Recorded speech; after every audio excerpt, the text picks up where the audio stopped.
cooking. I am just going to take a moment here while this is cooking to give you an update. I watched 2 episodes. I think there are 2 more on the second DVD. Thoughts so far. We end pretty much in the middle of the book when Thornton proposes to Margaret and Margaret turns him down. I am just looking at Thornton so much and thinking of him as Rochester from Jane Eyre. Of course, he's not as devious. He's pretty much blunt and matter of fact and pretty open who he is and what his agenda is. But I don't know. We'll see what happens. Alright, so I am here with a few oranges. I'm going to try making that orange garland thing that I've been seeing on social media, and it looks really great. I just figured I could plop this in the oven while I go do a few other things and give that a go. So, here we go. We will see. I tried doing this last week, and I experimented with only 1 orange, thank goodness, because I ended up burning them to a crisp, and they didn't look pretty. Is that good? What do you think? We'll give that a go. We'll say that's decent. There are no rules. Orange garland will be pretty no matter what. I have some cinnamon sticks that I'd like to add to it. I thought that might make it festive and make the house smell good. These smell amazing. So, thoughts on North and South so far. I am enjoying it. I really enjoyed where episode 2 left off. So we are halfway through the book. Thornton proposes and Margaret's like, no.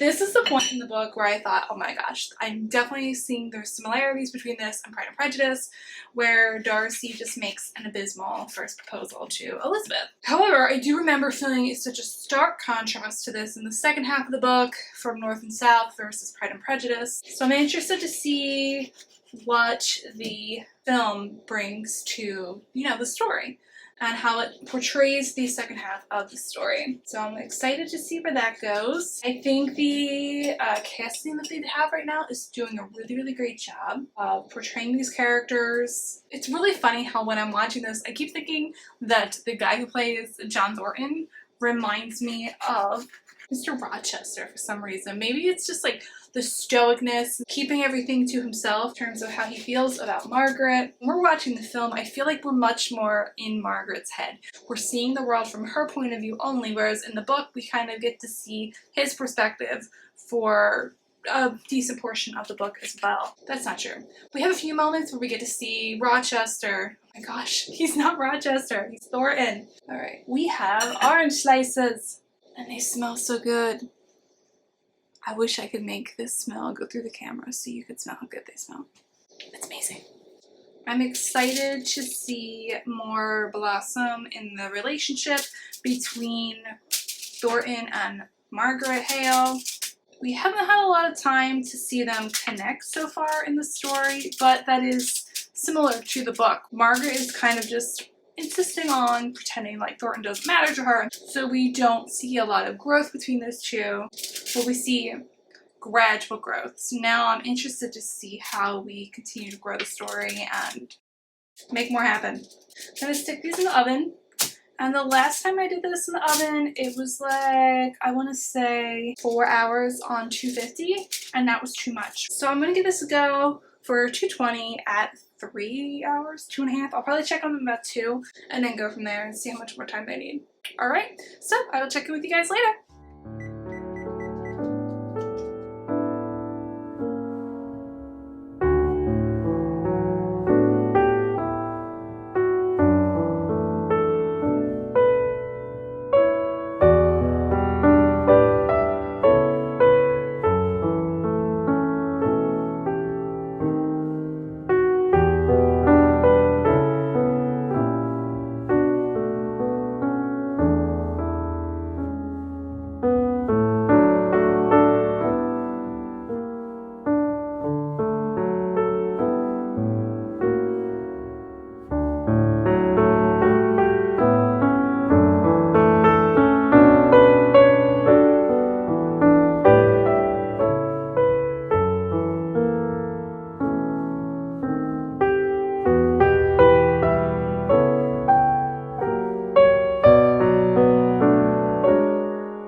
such a good miniseries. So, thoughts on the first half, I was like, okay, we'll see where this goes. I know it's really hyped and I wasn't really sure what to make of it.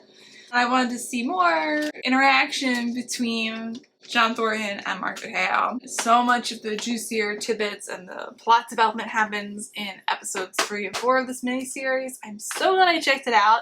Finally got to see Thornton smile in like the middle of the 4th episode. I was like, that's what he looks like when he smiles. I literally had no idea this entire time. So it was just stern and serious. Glad I checked this out. Thank you to the people who hyped this up so much on social media, which is how I even became aware that this existed. I am glad that I got to check it out. So thank you to my local library for making this available.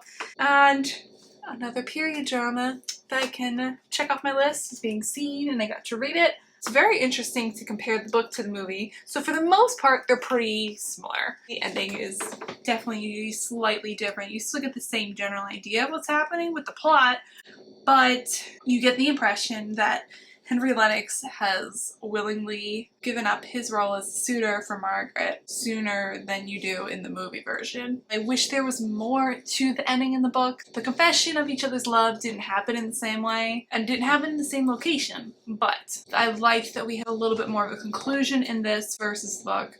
And I liked that we actually got to see these two characters have a happy ending finally after all this strife. Overall, am I glad I watched this? Yes, I am. So good. Definitely glad I checked this out. So I have my oranges are cooking in the oven. They're almost done. So maybe I'll clue in with you guys in the next Vlogmas video about how they turn out. So thanks so much for watching my journey with watching this film. And I will check in with you guys next time. Thanks for watching. Have a great day.